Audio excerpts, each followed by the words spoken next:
नमस्कार, मैं हूं नीलू। तो ईरान का एक पानी का जहाज भारत की सीमा में दाखिल हुआ।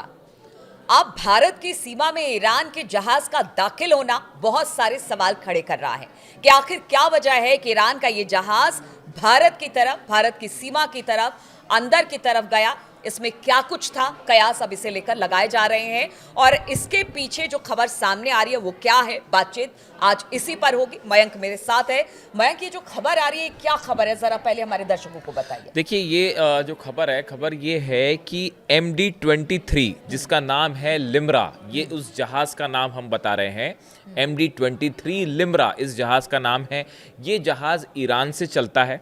ईरान से चलते हुए जहाज़ कोलंबो पहुंचा और कोलंबो में रुकने के बाद ये जहाज़ आगे बढ़ रहा था बांग्लादेश की तरफ, चिटगांव की तरफ। लेकिन अचानक वो भारत के जो बॉर्डर्स में पहुंचता है, भारत की बंगाल की खाड़ी में, भारत की सीमा में जब पहुंचता है, दाखिल हुआ, उसके बाद ये बांग्लादेश की तरफ बढ़ने की बजाय अचानक इसने यू टर्न लिया और ये फिर भारत के बेहद करीब आ गया। ठीक है। जाना था इसे बांग्लादेश, लेकिन ये अचानक बांग्लादेश के करीब पहुंचने के पहले ही इस शिप ने यू टर्न लिया और वो भारत के करीब आ गया। जिसके बाद देखिए आजकल जो है वो जीपीएस सिस्टम से समंदर में जितने जहाज, जब भी कोई जहाज पानी का किसी देश की सीमा में दाखिल होता है या उसके करीब पहुंच जाता है, उसके मूवमेंट को रिकॉर्ड, मूवमेंट तुरंत उसका रिकॉर्ड हो जाता है। तो ये इंटरनेशनल वाटर में भी था जहाज, उसके बाद भारत की सीमा में भी आया जैसा बताया जा रहा है। उसके बाद तुरंत ये फिर जांच शुरू हुई कि भाई ये जहाज कहाँ का है। तो बात ये निकलकर सामने आई कि जो जहाज है लिम्रा, जिसका नाम बताया गया, ये ईरान का जहाज है, ऐसा माना जा रहा है। ये ईरान से चला था। अब सवाल है कि आखिर ये जहाज इतने रहस्यमय तरीके से भारत क्यों पहुंचा। देखिए ये खबर इसलिए भी बड़ी महत्वपूर्ण है कि हाल ही में अमेरिका ने 6 भारत की कंपनीज पर एक्शन लिया था जो कि ईरान के साथ तेल का व्यापार कर रही थी, ईरान के साथ एलपीजी का व्यापार कर रही थी, जो बात ट्रंप को मंजूर नहीं है, नागवार गुजर रही थी अमेरिका को। और भारत की 6 कंपनीज के ऊपर बैन लगाया अमेरिका ने, क्योंकि वो ईरान से व्यापार कर रही थी। इसी बीच ईरान की तरफ से बयान आया, जब जिस तरह से ऑयल को लेकर विवाद हुआ, रूस के साथ, रूस का से तेल खरीदने को लेकर अमेरिका ने भारत से आपत्ति जताई थी, जिस तरह का विवाद हुआ, उसके बाद ईरान ने भारत को ऑफर किया था कि भाई आपको जितना क्रूड ऑयल चाहिए हम आपको देने के लिए तैयार है और बहुत सस्ते में देने को तैयार है।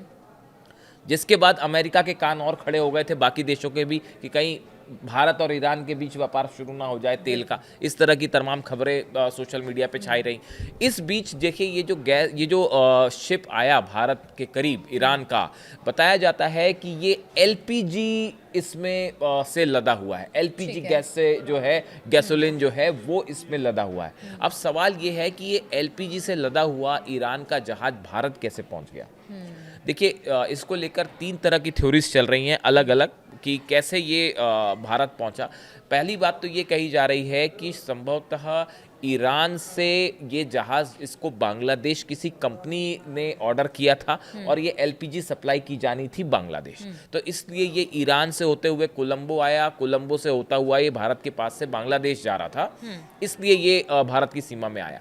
दूसरी जो बड़ी खबर है वो ये ऐसा कहा जा रहा है कि चूंकि अमेरिका ने सैंक्शंस लगा रखे हैं ईरान से एलपीजी और ऑयल खरीदने को लेकर, तो संभवतः जिस कंपनी ने ऑर्डर किया था इस चीज को गुपचुप तरीके से, ऑफ कोर्स ये शिपिंग जो हो रही थी ये गुपचुप तरीके से हो रही थी, उसने शायद इस ऑर्डर को स्वीकार करने से मना कर दिया। ठीक है। इस डर से कि अमेरिका कहीं उसके ऊपर भी सैंक्शन ना लगा दे।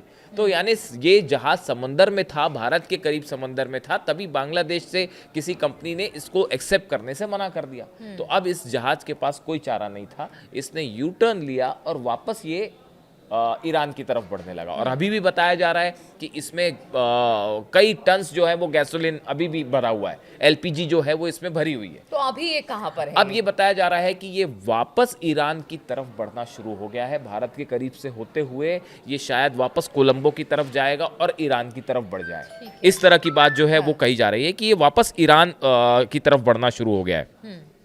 अब देखिए इसके पीछे एक बड़ी वजह यह है कि जैसे हमने शुरू में चर्चा की, देखिए ईरान के ऊपर जब भी किसी तरह के सैंक्शंस लगाए गए ऑयल व्यापार को लेकर या फिर गैसोलीन को से लेकर, जितने भी सैंक्शंस लगाए, जब जब अमेरिका ने सैंक्शंस लगाए हैं तब तक ईरान का ये व्यापार और बढ़ गया।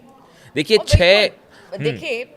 जैसे पीछे भी खबर आई थी कि जो ईरान है आज इतने सैंक्शन के बावजूद भी डटा हुआ है, वो विकास के रास्ते पर आगे बढ़ा है इसी तरह से, क्योंकि उसने भारत हो, बांग्लादेश हो, इनके माध्यम से पूरी दुनिया में व्यापार किया है, मतलब इनको माध्यम बना के। इसीलिए जब जहाज अंदर घुसा तो शायद मुझे लगता है इसी वजह से चिंता ज्यादा, वो चर्चा का मुद्दा बन हाँ। गया। वो देखिए मतलब वो खबर बन गई। अब देखिए ये अगर हम जून 2025 के आंकड़े देखें तो फुजैरा, मैं आपको उन पोर्ट्स के नाम बताता हूं जहां से ईरान जो है वो अपना ऑयल व्यापार कर रहा है। अमेरिका लाख सैंक्शंस लगा दे उसके बाद भी। फुजैरा है, जेबेल अली है, झोशान है, ताइकोंग है, किंगदाओ और चांगझोउ।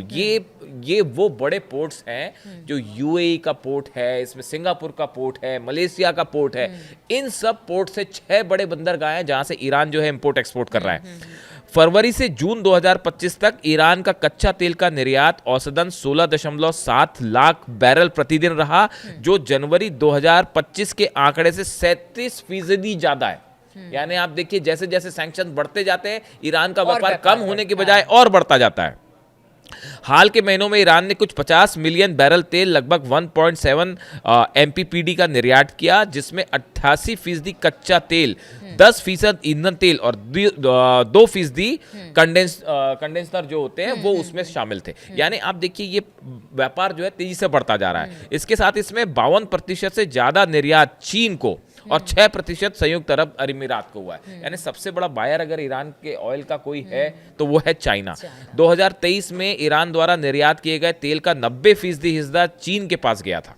ये इस तरह की उस समय की बात कही जा रही थी। और ईरान के तेल के निर्यात में 2023 में $35 अरब से ज्यादा की आय हुई। यानी आप देखिए कहने का मतलब यह है कि आप ईरान पर जितने सैंक्शंस लगाएंगे उसका ईरान का ऑयल का व्यापार उतना ही ज्यादा बढ़ता है। और इसीलिए ये जो नए रास्ते बनाए जाते हैं, चीन और ईरान को समुद्र में खुफिया रास्ते देने वाले देशों में सिंगापुर, इंडोनेशिया, मलेशिया, मालदीव शामिल है।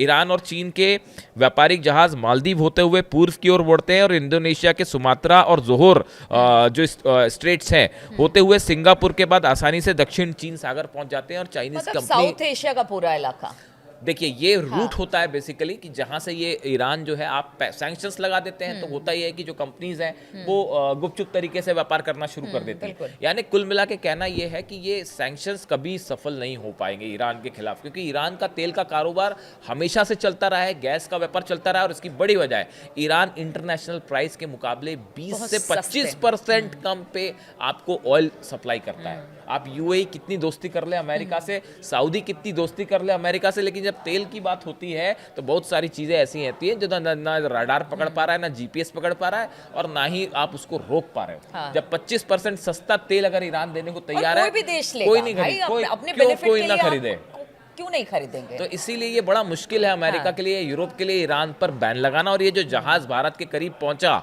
और जिसकी बात हो रही है कि जो जाना चाह रहा था बांग्लादेश और लौट के वो भारत के करीब आ गया और भारत की सीमा में दाखिल हुआ, ये गैसोलीन इसमें लदा हुआ था और ये ईरान से आ रहा। तो देखिए चिंता करने वाली कोई बात नहीं है। अगर अमेरिका चिंतित हो गया होगा या कोई और की सैंक्शन लगाने के बावजूद भी ईरान का एक जहाज भारत कैसे पहुंचा, तो ऐसा नहीं था। बांग्लादेश की तरफ वो जा रहा था और फिर उसके बाद भारत की तरफ वो मुड़ा और वापस कहा यह जा रहा है, जिस तरह से मयंक ने बताया कि ईरान की तरफ वो वापस लौट जाएगा। लेकिन बात यही कि इतने सैंक्शन के बाद भी ईरान लगातार व्यापार कर रहा है। और जब भारत में ये जहाज पहुंचा तो एक बार फिर से जो बाकी देश हैं जो लगातार सैंक्शन लगाते रहे हैं ईरान पर, उनके कान खड़े हो गए कि आखिर एक जो जहाज था वो कैसे भारत पहुंच गया। चलिए इस चर्चा में जुड़ने के लिए आप सभी का बहुत बहुत शुक्रिया। आगे भी इसी तरह के टॉपिक्स लेकर मैं और मयंक आपके सामने आते रहेंगे।